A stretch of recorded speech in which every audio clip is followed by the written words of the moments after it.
Hey guys, welcome back to another episode of Push the Point. We are on our day one deck techs, and as per usual, I got my boy. It is like the rock of wrestling. It's Yorgos. How you doing? I'm great, Hamish. Thank you for having me once again. Always. And finally, after all this time, after all these years from heavy hitters with the Guardian deck tech. We're back. I couldn't think of. It's how it all started, isn't it? It's brought it all around. It's way back when we were watching. When I was watching you being a Greek national champion a long time ago. But it was just watching you play Oldham, and it just brought it round. And I couldn't think of anyone better to take on a Guardian. But we've got Pleiades. This hero, unfortunately, though, is the hardest. I'm always like, how do I say her name? Is it Pleiades? I assume. Yeah, I mean the name sounds Greekish, so it's easy for me to say Pleiades. Pleiades. All right. There it is. I think this is going to be another Levia thing. When everyone says Levia, is it Levia or Levia? Is it Pleiades or Pleiades? What did you say? Pleiades. Yeah. Okay. Well, we're here. Tell me about this superstar. What's going on? Okay, so first of all, I think it's a huge shout out to LSS because I think after all this time is one of the first Guardian heroes we see that doesn't need all the old expensive cards like Command and Conquer, Strike, Weakest Link, and I'm really excited about that because it's a Command and Conquer. It's a Yorgos deck. It's got to be a Command and Conquer.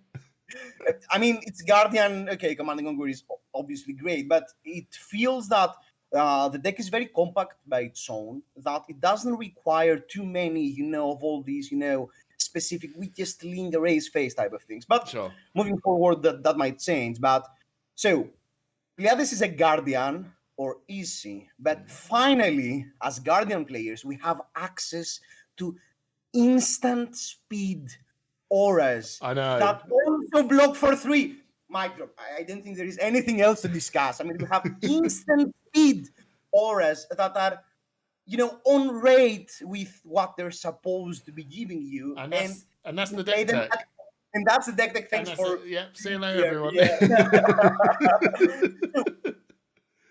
I mean, with the Super Slam set, we have this huge introduction of this instant speed auras from Guardian that block for 3, and with the hero ability as well of Pleiades, it gives a huge dynamic of you can put an aura in arsenal and play on an opponent's turn and wait for a turn to have a huge setup, or you can still play an aura, remove an extra counter with Pleiades and go off instantly, and that gives a huge amount of choosing what and when you want to do it, which we never had as Guardian players. I mean, with Guardian players, it was most of the time like with Bravo, with Oldhim, with Victor even.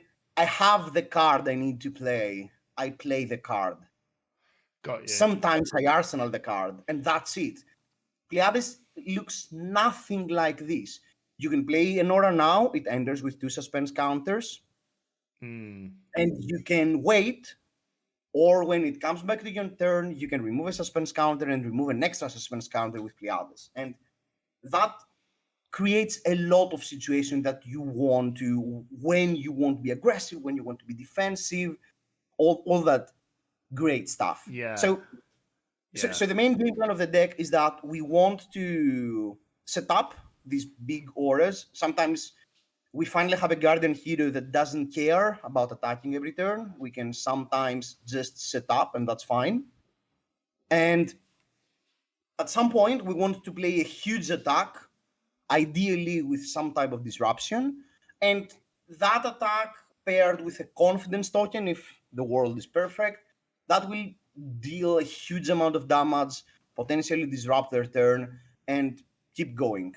Do the same thing on and on. I was going to say, and by the way, everyone, if you heard a 15-year-old boy just ambushed the channel. Well, that's my son. The suspense is over. He couldn't take it. Right, but so her hero ability, like you were just mentioning, you tap in her, remove a suspense counter from an aura you control. You may put a suspense counter on an aura of suspense you control. When I first saw it, I was a little bit like, okay, so we're just trying to sort of keep these big things around. And I was like, God, I don't know. Is this faff? But I also feel like over time now that we've seen a lot of these instant aura, because originally I thought there weren't going to be instances, there were just going to be auras with go again. You know, right, on my turn I set this up, but it's not right. Now it feels very complex in a way, or is it a little bit easier, like than it first looks, if that makes sense, or is it quite complex? No, I think the hero power and what you're planning to achieve is pretty straightforward. You want Right. to set up these auras. Sometimes you use the hero power to make them pop on the same time, and you just hit them with huge numbers. I mean, it's way easier because you are the one making the decision, and when you are the one making the decision and you are not bound by a timer or something, it's way easier to maneuver everything. I suppose the bit where it says you may put a suspense counter on aura of suspense you control is actually the really good bit, the word may, because it's probably a lot of the time you just go, I just take it off. I just go, I play this on your turn, then counter goes down. I'll just use her, get rid of this. It's ready to go right now. Slam a clock, right? Or there's one I just also want to play later on, and actually I really want this one to come just that not yet moment. Like I'm trying to bounce this to get another card, and I can just keep this here. That's pretty much it. And sometimes you get this extra value because there are some auras that have a static effect. The two blue ones, the suspense is killing me, and what happens next are the two auras I currently include that just have a static effect. And sometimes you just keep them for extra turns by, removing the suspense counter and dunking them there, because having an extra turn of these auras on board means we have an extra turn where we get these static value, etc. Oh yeah, because they're basically, yeah, I see what you mean. These are just banks effectively. Their effect just keeps going, and I can just go, well, here's an offensive one. I can just speed that up and just keep the one that's defensively one I want to keep around. I don't actually want to see this go. Yeah, all right, that's really cool. That's really cool. So there is a pretty important note that we need to do with Pleiades, that if you read her hero power, removing the suspense counter is actually a cost. So when that cost occurs, it happens instantly. You remove a suspense counter, and then it creates a layer on the stack into putting the suspense counter that you don't have to target. And why that is important? Because there are many interactions where you remove the last counter of in the palm of your hand, which, by the way, is the bread and butter of this deck. It's probably one of the most important cards in the deck, in the palm of your hands. So you remove the last counter in the palm of your hands as a cost, and then you have this layer, and then you get to draw a card, and then you play an aura from your hand to actually put the counter in. So you can, for instance, have the information of what you're about to draw to see if you care about that +1 counter or not. And that creates some interesting scenarios. Right. Okay. Cool. Well, as we go through the deck, it'll probably all start to slot together a little bit more. Let's go through her equipment suite. Let's start off with the weapon. So, Moment Maker, once per turn action, costs 3, attack. If you control 3 or more auras of suspense, this gets +2. And when this hits a hero, the crowd cheers you. Okay, so 3 or more auras of suspense on the board. It's a sick anaphos. Pretty much, yes. The part with the +2 and cheer is quite important because we don't have many ways to actually cheer with our current deck list. Right. And the cheering in Pleiades means that we get a confidence token, and confidence token is pseudo dominance, which we really care about, because when we do these huge attacks, you don't want the opponent to just dunk their hand and block with everything and just give you back Yes. a turn. Yeah, 100%. I was thinking for a little bit that how like we spoiled our card. Cut a long story short, which is a really sick card. 0 cost for 3, and he gets +1 if this is pumped, and if this is 13 or more, if this hits, discard the whole hand. I'm like, that's sick, but like, how? I mean, that's all I had at the time. How? Because none of these guardians have dominate, but she does have dominate. But it feels like she's got really, really good ways to pump and make these attacks massive. But the cost of this is I've got to do quite a few jumps to get dominate over Bravo's. Dominate is ready, but my attacks are probably not going to be as big as theirs. So yeah, okay, but yes. So with the weapon, it doesn't come as often having 3 auras on board. That no, most of the time comes in much slower game plans. I mean, when you're playing versus fast decks like Syndra or Sleepy or something like that, it will never most of the time trigger. It's quite unlikely for you to have 3 suspense auras on board, so you get the +2. But okay, in the slower and more grindy matchups like Florian, like Gravy, like sure, yeah, I can see that. it's really strong. Okay, I can see that. All right, and if I scroll down a bit, I mean, is there? There's not another weapon. So you've chose this as kind of your main weapon. Is there another sort of? I mean, again, everyone, just remember this is a day one, so you're probably all going to say somewhere, "Have you thought of Anaphos?" And I tell you what, and this is what we're going to say, just so we're not going over everything too much. If Yorgos will point it out, then he's probably given it a go. But don't be afraid to have a go. Don't be afraid to have another go. Yeah, so regarding other weapons, the thing I would miss the most in this deck is Titan's Fist and the Shield for the aggressive matchups, because, as I said again, you don't trigger it very much. But I feel like having the cards is more important, and even if sometimes it swings for 6, I think it's pretty good enough. I think the Yeah. weapon seems stable. Well, it's Also, I Titan mean, Fist anyway. You know what I mean? yeah, I know that you could probably think about getting the shield, but yeah, that's fair. It's a lot. I can. That's what I mean. I think this deck is not. It is straightforward, but yeah, I'll review. I'll give you my sort of review at the end of it. We got Tunic, of course. I mean, it's Tunic. Tunic helps a lot with 2 things. There is Art of Glory, which is Act of Glory, which is the Forecast. forecast. Yeah. Yeah, and Tunic helps a lot in that. And where Tunic really shines is when you have on board what happens next, which is Right. the last blue card. So between Tunic and what happens next, it's really easy to tease out for free, essentially, any 2-cost aura.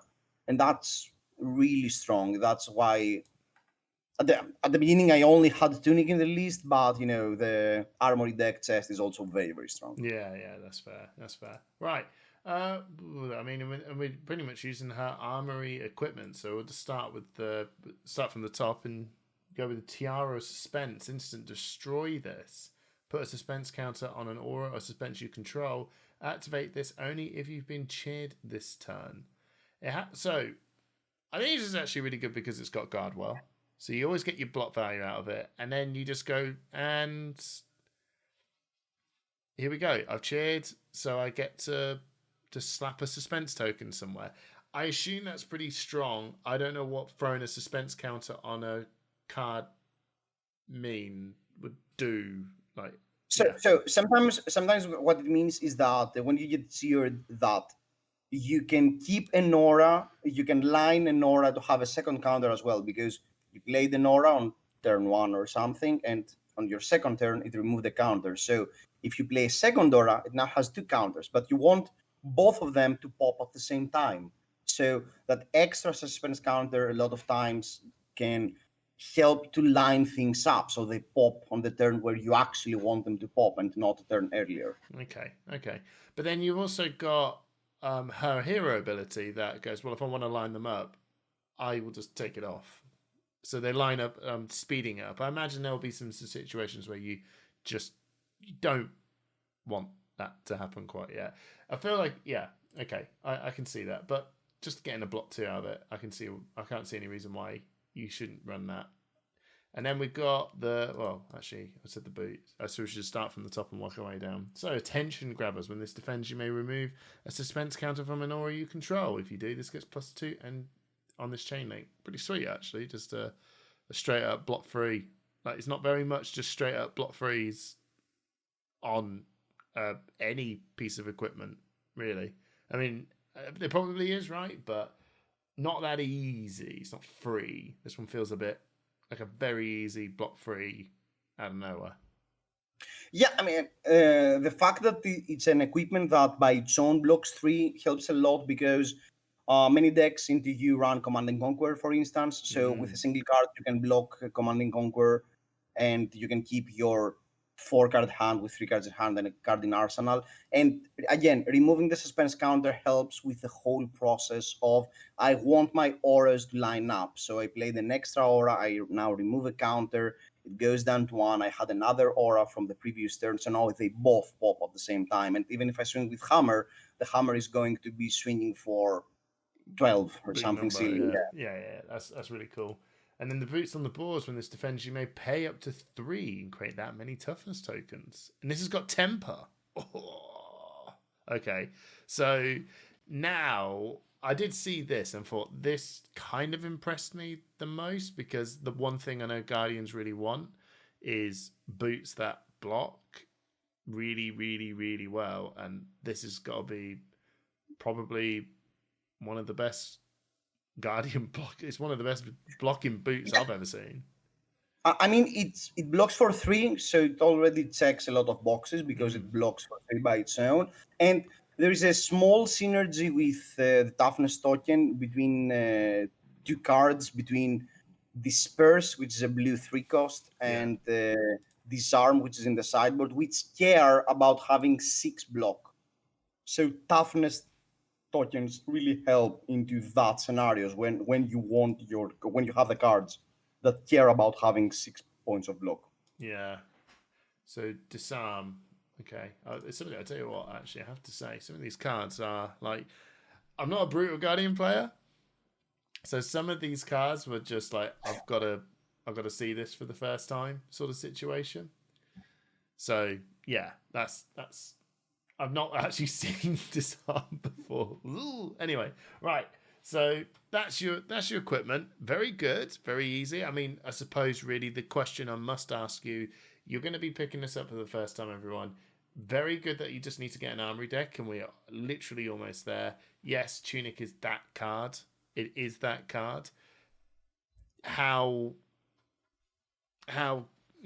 crucial is this Tunic for a deck? Do you think you can get away with just running the chest? I know this is your deck and this is your first take and it is a bit more competitive, but overall, is Tunic worth it? I think in general, Tunic helps for the things we've already mentioned because sometimes you can get to cheat auras, etc. But the chest equipment is actually pretty strong. I mean, Virtuoso Bodies is a really strong equipment because it really helps a lot versus fast decks because blocking at some point and removing a suspense counter and getting these 2 resources most of the time means that you can play an aura for free. And blocking for 2 and playing an aura for free, ideally, something like in the palm of your hand, means that you have, you can block for 2, remove a suspense counter, so you get an extra card from palm in order to be able to attack next turn. And because you remove the suspense counter, you get to keep going. I think the armory deck chest equipment is also great. It could be the better equipment. It could. I'm not even sure about Tunic, because it's exactly as you said. We had these cards for less than 2 weeks or something. So maybe Tunic is not the best equipment either. But yeah. For the reasons already mentioned, Tunic is Tunic. And if you haven't picked one up, you do. It's a really good card. It's genuinely a very good card. Right, let's go through to this deck. Now, I suppose really what is my sense of this is that auras are really, you got your auras that are going to be setting up things, and you got some defensive auras and offensive auras, and then the attacks, well, they are attacks, but they really do sort of line up around what the auras are doing. Is that fair? Yeah, I mean, most of the time, you don't care that much as having the correct attack at the correct timing with this deck, because when your auras pop, you are just doing these huge numbers. So sometimes that's good enough on its own. Yeah, and if you happen to have the attack, it is just like even more gross, right? So And let's. and that's the reason. Yeah, and that's the reason that I when I first built this deck, I had way more tower cards that care about having 13 power, because I was like, yeah, I want to set these things up, and when they pop, I want to have the attack to do this huge thing. But it feels that you don't need to jump all these hooks, because sometimes, again, swinging with your guitar for 14 is still a huge turn. I Yeah, mean, blocking with two or three cards and then swinging back for 14 because you had all this value accumulated over the past few turns. It's still a great turn cycle. It's a great turn sequence. okay, cool. So let's go through the suspense aura cards, and we'll start. I'll pick through whenever I see the more effective. I think it'll be better to pick the offensive ones, and then we'll go through the. I'll call it. Is it fair to say the defensive ones or the passive ones? Yeah, Yeah, sure. yeah. Okay, cool. Act of Glory. So cost 4, pretty spenny to be honest. But the red one is when this leaves play, your next attack gets +6, and all these suspense counters, unless there's anything different, they all come in with 2, but they all have instant, so you kind of play it on their turn, and then it comes in with 1. Like, yeah, it's out of your turn, it will go, right? So the red one comes in for 6, blue one comes into 4. Pretty straightforward, right? The forecast is a bit awkward.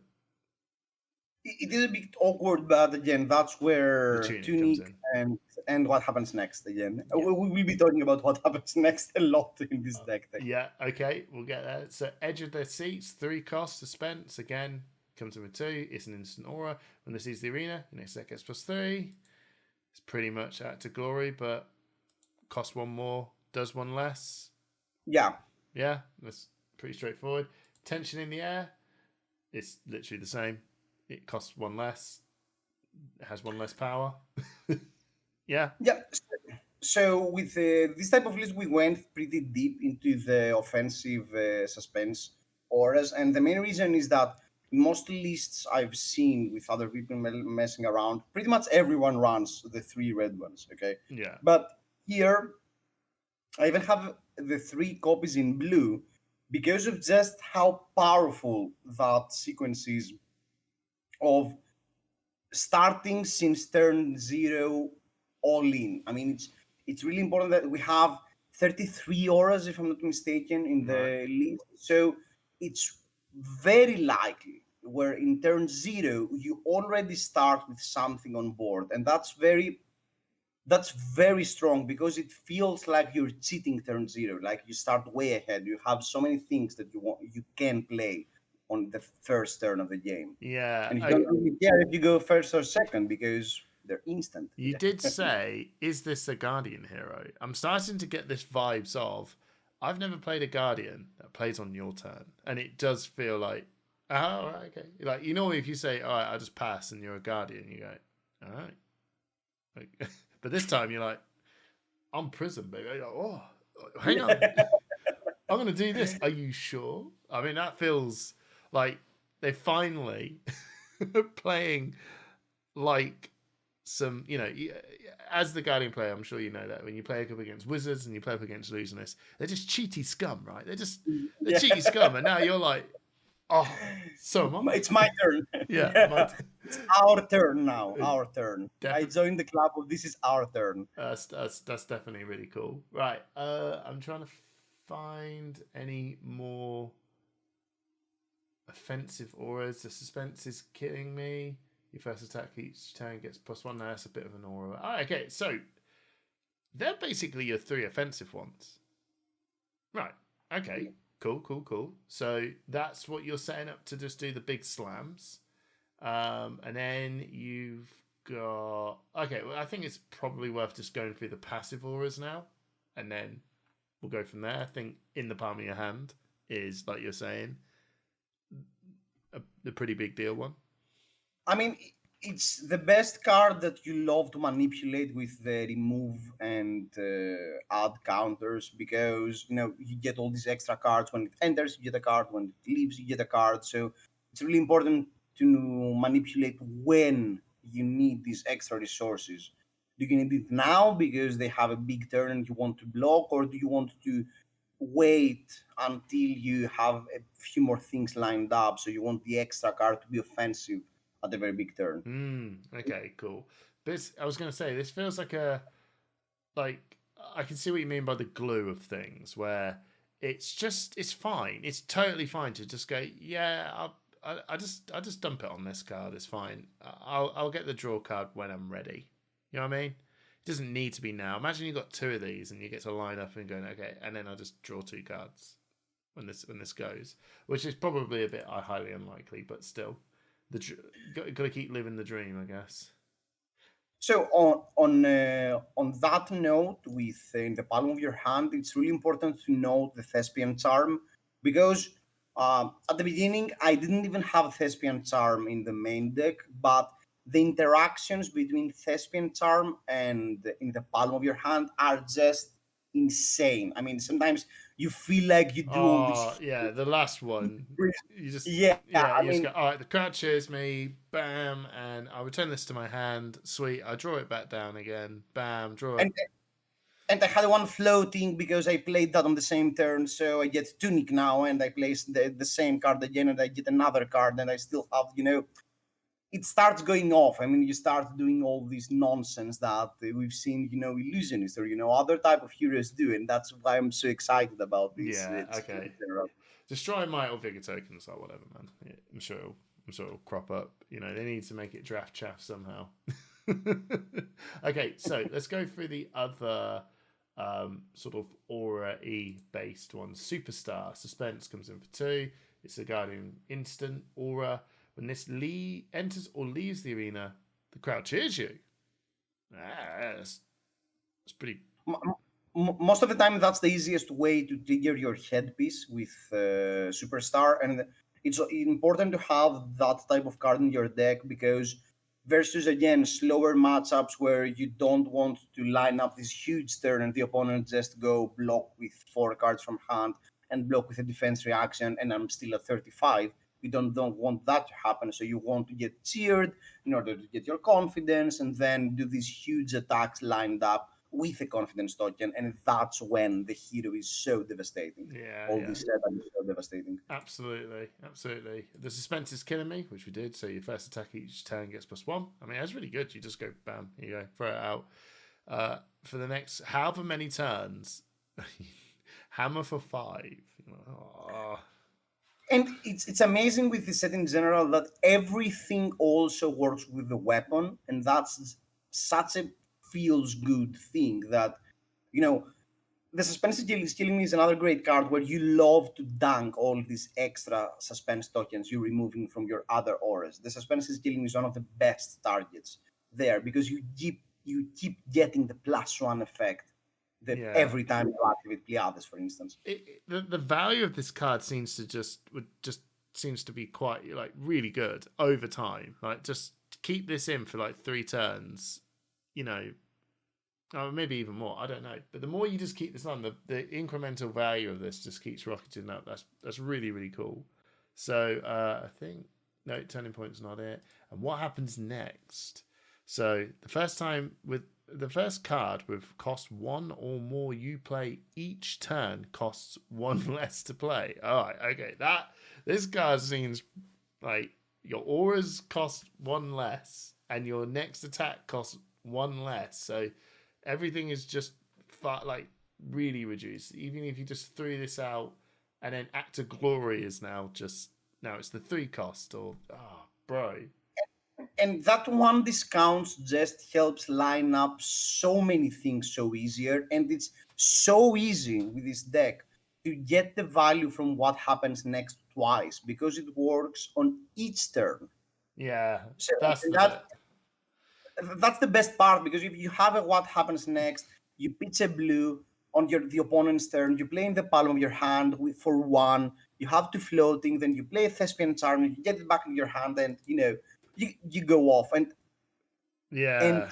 with a single what happens next, imagine what you can do with 2 copies of what happens next on board. Oh. And sometimes it's just so easy to set this up because you keep getting the suspense counters and put them on what happens next. So when you get the second copy, suddenly, you get Yeah. a cost discount on your turn and on the opponent's turn. You play Spinal Crash with a single card. You play all your 2-cost auras for free on opponent's turn. I mean, it's Okay, this now I card. take that back. What's happened next is the that is the real common glue this deck is. Yeah, okay. Whew. Right, okay, yeah. Right. I see it now, mate. This is that's really cool. Now, don't get me wrong. I mean, we'll summarize this at the end. We'll summarize this at the end. Is it still a Guardian? But yeah, right. And Tear Asunder is also your real good card just to sort of try and get the game through with a dominate attack, I guess. Or Yeah, and Tierra Sander is even better with the Suspense auras because it's so easy to set Tierra Sander. yeah, I what mean, happens next? Tear Asunder for 2? Okay. you have 2 auras, they pop, and then you do a hammer for 15 dominate on hit, discard 2 cards. I mean, it's so easy on your blue 3-block card. I mean, it's Okay, the yeah. Tierra Sander seems great in this deck. Yeah. Yeah, okay, right, awesome. Now let's see about the payoffs. I think I've got everyone. I think. Well, okay, we'll probably just I'll throw out the turning point, like Thespian Shaman turning points. Those, I guess, those weird cards. But all right, it's when this defends. If you have less health than your hero, then the attacking hero, the crowd cheers you. While this is defending, if you've been cheered this turn, this gets wait. So this is just a 0. This is just a block 5 card. I mean, it's just literally says this blocks 5, unless you got less health, of course. But And the great thing about this hero is that at the first few turns of the game, you want to be so greedy to dumping your hand on the board, so you don't really care about blocking. So most of the time, it's really easy to manipulate for you to actually be lower health yeah, because it just plays into your game plan. So turning point most of the time is a 5-block card on a blue. I mean, yeah, and it also creates a confidence. I mean, this yeah. card, I think it's a super staple, I think, in Pleiades. Yeah, that's awesome. That's really cool. Right. Okay. Now, let's go. Let's go. Let's talk about payoffs. Always disperse. Maybe I'm just teasing you a bit now. Disperse. That's really a block card, really, isn't it? Yeah. It's not really a payoff attack card. So when this attacks, if you've been cheered this turn, create a toughness token. When this defends, if it has 6 or more block, the attacking hero puts a card from their arsenal on the bottom of their deck. Okay, so how are we getting this to 6? And I can see that there's some cards here that I think we spoke about that you just dump and get loads of toughness tokens. I can't remember which one that was. So the main deck way is with boots of the boards. Oh, That's that was it. that's the main way. But most of the time, when this effect is really important, you want to side in from the inventory the dramatic pause, which is another instant aura. I mean, and that spoiler, I mean, it works great with brutes, and brutes feel like they're going to be a big part of the new meta game. Mm-hmm. Because blocking, the only problem with that is that you need to care about blocking for 6. So you only want these package versus matchups where they will actually attack you for 6. You don't want that into Syndra or decks like that. But with KO, with brutes, it's they open the turn so many times with a 6 or 7 power with go again. So and it's if really you can easy just strip something from them. Yeah. I was going to say, it's just a 2-card block 6, which is like what everyone else is doing. It's just the fact that you are getting this on 1 card, which is pulping. Pulping for 6, dominate. Okay. And we are turning this into just like Guardians versus Brute. It's a pretty naturally good matchup. I will summarize. I wonder how this will do against the bigger field, but it's the fact that you're clawing another card off them, which is actually the payoffs. But I'm sure a block 3 blue is also just kind of cool, I guess. Yeah, and on that note, talking about the dramatic pose a bit, it's great in this hero that it's also an aura. It also has suspense counters that you suddenly can use and manipulate with Pleiades. So you get that extra effect, and that's very interesting in this hero. But it's only when this enters the arena. So it's go like, Yes. I'm here, and then you go right, and then imagine you just go, cool. I can strip this off you as fast as I can, dump it onto uh, what happens next, get this card away. Yeah. I can start. I'm starting to see this now. Okay, let's talk about attacks. Let's do big attacks.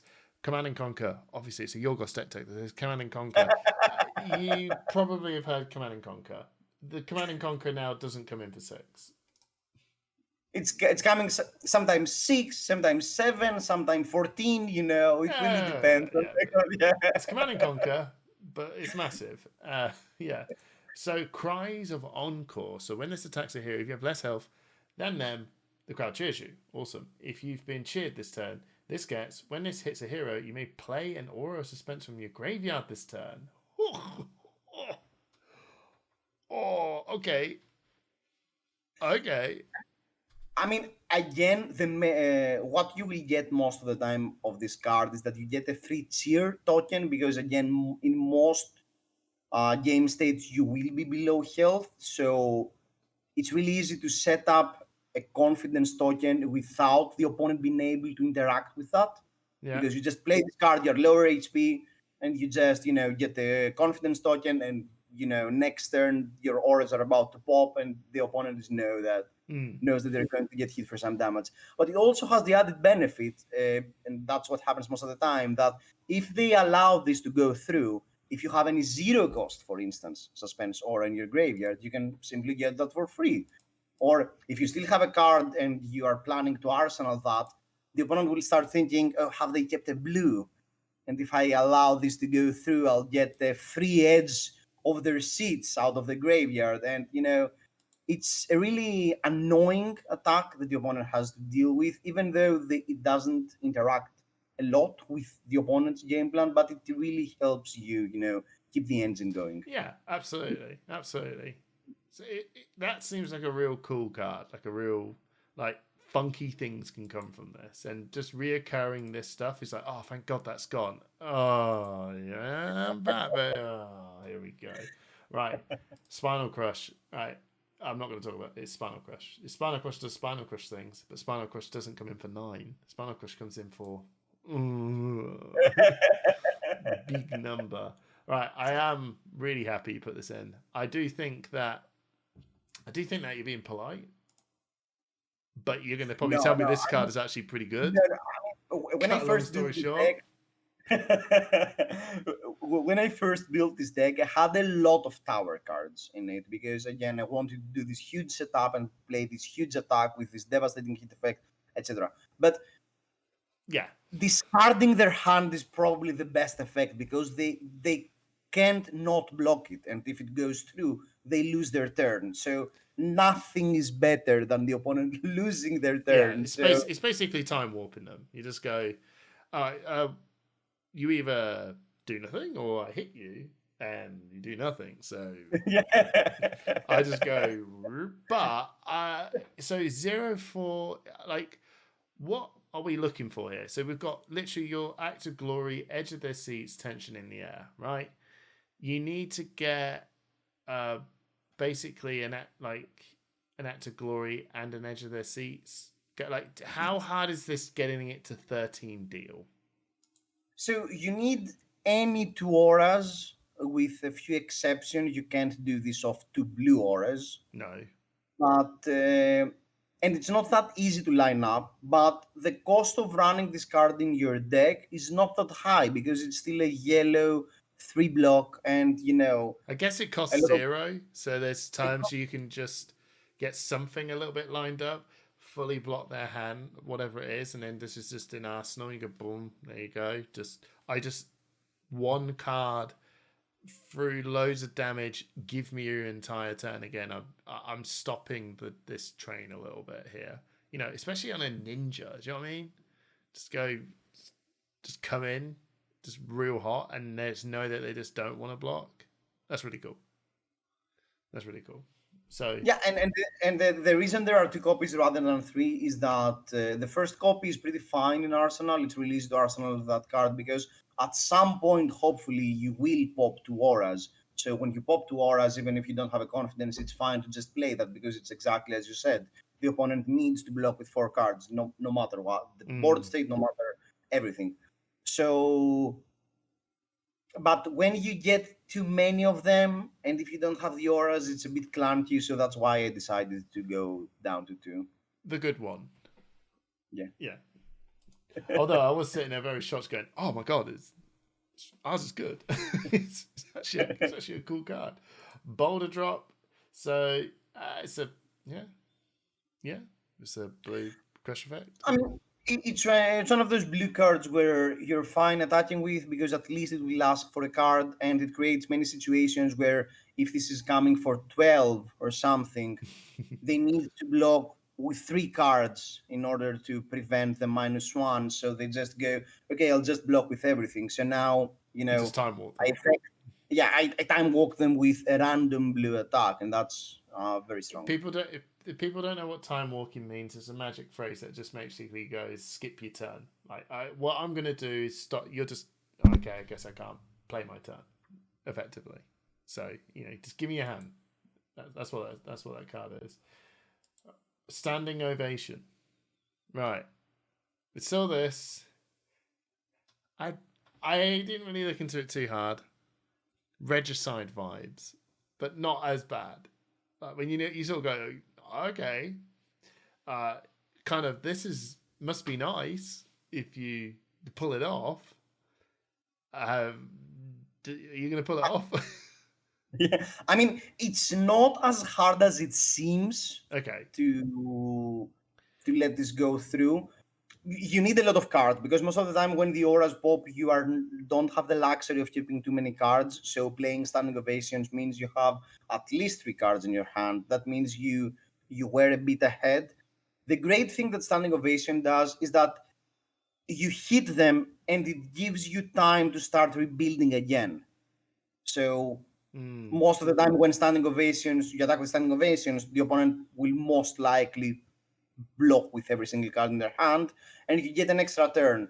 You didn't leak a lot of damage, most likely, but the great thing is that you get an extra turn to start setting things up again. I mean, ideally, you don't want to attack the next turn. Ideally, you want to give them a random hand and just play your auras again, arsenal a card, and be like, okay, now next turn, again, I'm ready to go off. Yeah, okay. Plus, as well, I suppose blue block 3. If it's all going a bit pear shaped, it's an 8 strength attack. It's nothing to sniff at. 6 cost though. But then it might not be. What happens next? It might not. It might not be. Who knows? All right. Okay. Cool. That is kind of the main deck. It's really straightforward, actually. Like, I think it's probably the deck feels like I get it. I immediately kind of get it because you made it very simple. These are the good sort of aura based ones. These are the good attacky based ones. These are really good attacks, and it feels malleable, right? It feels like don't worry, you don't have Command and Conquer. It is a good card. It's probably why it's in the deck, but don't worry. I mean, there's other good cards. You can just slam in there and go, see this, whatever card, big number version of that card. Oh, okay. You know what I mean? So, it's really cool. It is really cool. I'm really excited about this hero in general because even though the deck seems simple, even though the deck seems straightforward, you have so much agency during your turns. Again, because everything is instant. I mean, you can do everything. You can play the aura and be aggressive, or you can block and put the aura in arsenal, or you can take some damage and play an aura and attack with a weapon. I mean, you have so many decisions and so much agency when playing this deck because everything is instant. And that's a great aspect of the hero. So I would go for the bat of the boulder drop and crush the weak. You're probably going to turn around and tell me, and this is the first time I feel like I got it, and I'm hoping if I got it, you got it, because I'm not that clever.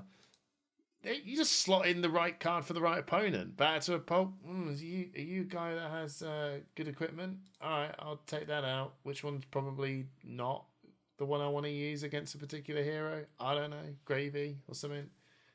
I don't know. You could clearly just go swap these attacks for an attack that you think is probably not going to be that useful. And we've also got 59 cards, so And then Boulder Drop is again the crush, just 3 for 7. Yeah. The thing is that sometimes, especially versus aggressive decks, you want cards that force interaction. Yeah. So when you pop, you want to play a card that will force their hand, or that will at least force them to not be able to play with their 4 and 5 card hands every turn. And Boulder Drop, Crush the Weak, and Command and Conquer are there to just do that, because sometimes you don't have all the time in the world to just durdle around and play your orders. Sometimes you just need to attack, and you need to cash in a bit faster, and that's when cards like Boulder Drop and Crush the Weak come in. And Beat to a Pulp obviously is the MVP into Gravy, but it's amazing, especially now that Gravy has been come down to earth a bit more. It's amazing how easy it is to get this through into a Gravy. Because sometimes this just swings for 20. I mean, it doesn't matter. I mean, it doesn't matter how many cards they have in hand. It doesn't matter if they have a defense reaction in arsenal, because most of the time the hand looks for 7. So when Beat to a Pulp swings for 20, it's really hard to block 16, as a deck that has, Yeah, so many whenever I cards. turn around and goes, I've chucked everything in the kitchen sink at this, and it's like, yeah, still take 4. I'm a batter to a Pulp. I'm trying to think. Is Stormstriders? You can blow up Stormstriders. Have I got that right? I can't remember if Stormstriders has. Beat to a Pulp destroys an equipment with no defense value, and if I'm not mistaken, Stormstrider has 0. Broken card. Right. So yeah, that's. But playing Batter a Pulp for a 20. You know it. And even if it's not that, there's just so malleable. Find these cool attacks. Just you got your auras. The auras are pretty straightforward. Be very clever in how you use your auras with your hero ability and everything.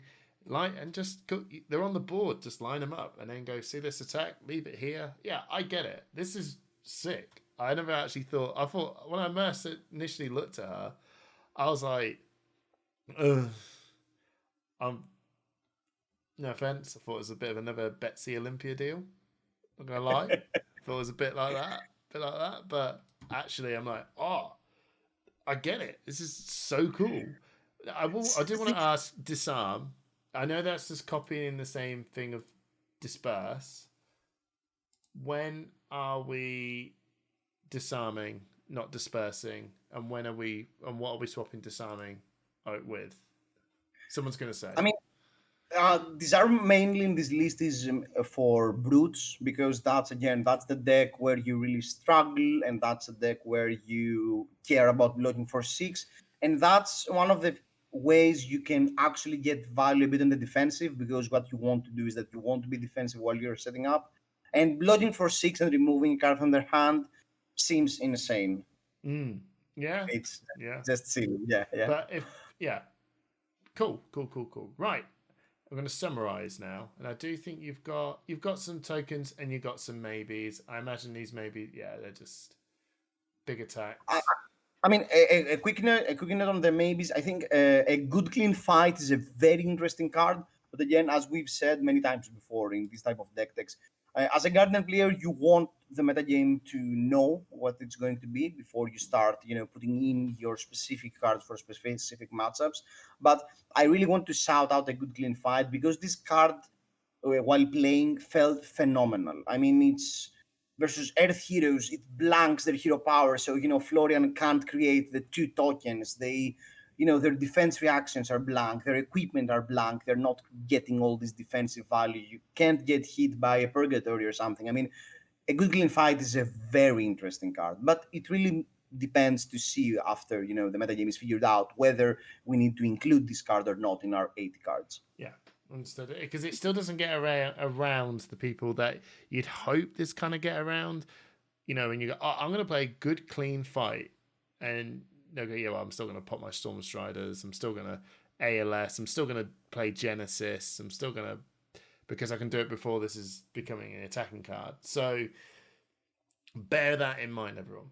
It's more for the ones that are who are trying to actually play a good, clean fight, where they're actually putting their. Hey, at the end of the day, imagine you had that and someone wants to play Purgatory against you, or like you probably already said that, or Crown of Providence, or some sort of you're like, no, actually, no, you're not getting that for, or Traverse the Universe. Imagine you playing up against Zen and they did that. Oh, I'm going to Traverse the Universe. No, you're not. No. But that's a different time, different place. Right. Now, I hope you all enjoyed it. This is the bit where I'm going to go and ground us into reality. It's a Guardian. So we got Prisms, we got Gravies. Like, one chum, bro. So I think the thing that Pleiades struggles the most probably is that she's still a Guardian in the aspect that it's really, really hard to have 2 action points in your turn. I mean, with this list, we literally have 0 cards that have the words "go" again in them. I mean, yeah. So one ALS, you go. Yeah. So the good thing in the Prism matchup is that these auras finally pop at the start of your turn, so they don't have a priority window to play ALS on your turn when the auras pop. Cool. So that's a good thing. A lot of times you might be able to cheat some games versus Prism, but it still feels like a really bad matchup. Mm-hmm. And again, it really depends on the meta game. That's the reason I have on the maybe slots these extra big blue attacks, because if it ends up being relevant into Prism, the first cards I would cut from this list would be the blue auras, into adding a few more big 6+ power cards for matchups like Prism, etc. Yeah, 100%. So I think maybe I'll say it again. Is it just the Guardian and the bad Guardian matchups are the bad Guardian matchups? And, I mean, as cool as this is it still just a Guardian dealing with Guardian things and struggling with Guardian things? So the thing is that I think that Pleiades has pretty much a different matchup spread, because she's really good into these slower decks, because when she has the time to set these things up, she has all the tools to play around the decks that really want to block, like Earth Heroes or Florian, Yeah, but Guardians are all right with that in general anyway, right? Well, I mean, if the opponent blocks well, it's not so easy sometimes to end the game, and sometimes you just get run over by the opponent because they can do something more strong towards the later game. On the other hand, Pleiades doesn't have as much interaction as other Guardians, so she might struggle a bit more into decks like Syndra or Sleepy. Okay. But still, I mean, the good thing about being a Guardian is that you do have access to cards again, like Boulder Drop now, finally red, or Crash the Week. So you can still do unfair things and force them to block if that's what you really need to do. Absolutely. But I think in general, Guardians having access to instant aura stuff is I don't know. We don't know really what does that actually mean, but something could be real good. But what's as a Guardian player, and you know this in your heart, is these instant auras really the game changer you needed to finally become pretty relevant? I mean, I would honestly say yes. Yes. I think it is. I mean, one of the biggest problems, Guardian had 2 main problems. The problem number 1 was that sometimes the opponent just went block with 4 cards, block with 4 cards, block with 4 cards. There is no way you have a 4th turn in a row where you have something to do. In the 4th turn, you're just going to do hammer. And they will get this free tempo back. And with the free tempo, they're going to overwhelm you because they dealt 5 damage over the course of these 4 turns. And in order to regain that, life advantage, you have to work way harder to do that. And Pleiades doesn't care about that. I mean, if you give Pleiades a 4-card hand, it's almost impossible for her to have nothing to set up for a bigger turn. Yeah. Okay. And that's I and mean, that's very interesting. and that is the interesting bit. I think it's the fact that you can go, well, most Guardians, like you said, I come in for 11. It is big, right? But I will come in for. I don't need Dominate when the attack is 18. Like, oh. Yeah. I mean, give me a hand to take damage. Or take 18. Oh, okay. That's pretty mean, So we bro. do this one more and you're dead. Okay, Yeah. that's good. That's good to know. Okay, cool. So you're revered, right? You know, you're the good guys. Is these stinky Liath guardians? Is that bad? No. Okay. Yeah. Okay. Right. Everyone, I hope you enjoyed it. I've really enjoyed this. I always enjoy meeting up with Yorgos to talk about his first take deck techs. We've got quite a lot of them now. We've been coming back all the way back to Outsiders. That's quite a long time ago. I genuinely hope you enjoyed this. And again, Yorgos, thank you so much. Any last words you would like to give out? Yeah, I would love to thank the rest of the team and especially Gregory that helped me. You know, he was also hooked a lot with Pleiades and he tested with me. We played a lot of games. I mean, we talked a lot about the deck list and he really helped me come to this conclusion with the list. So huge shout out to Gregory, huge shout out to the rest of the Fab Chaos players. Absolutely. And thank you very much, everyone. See you later.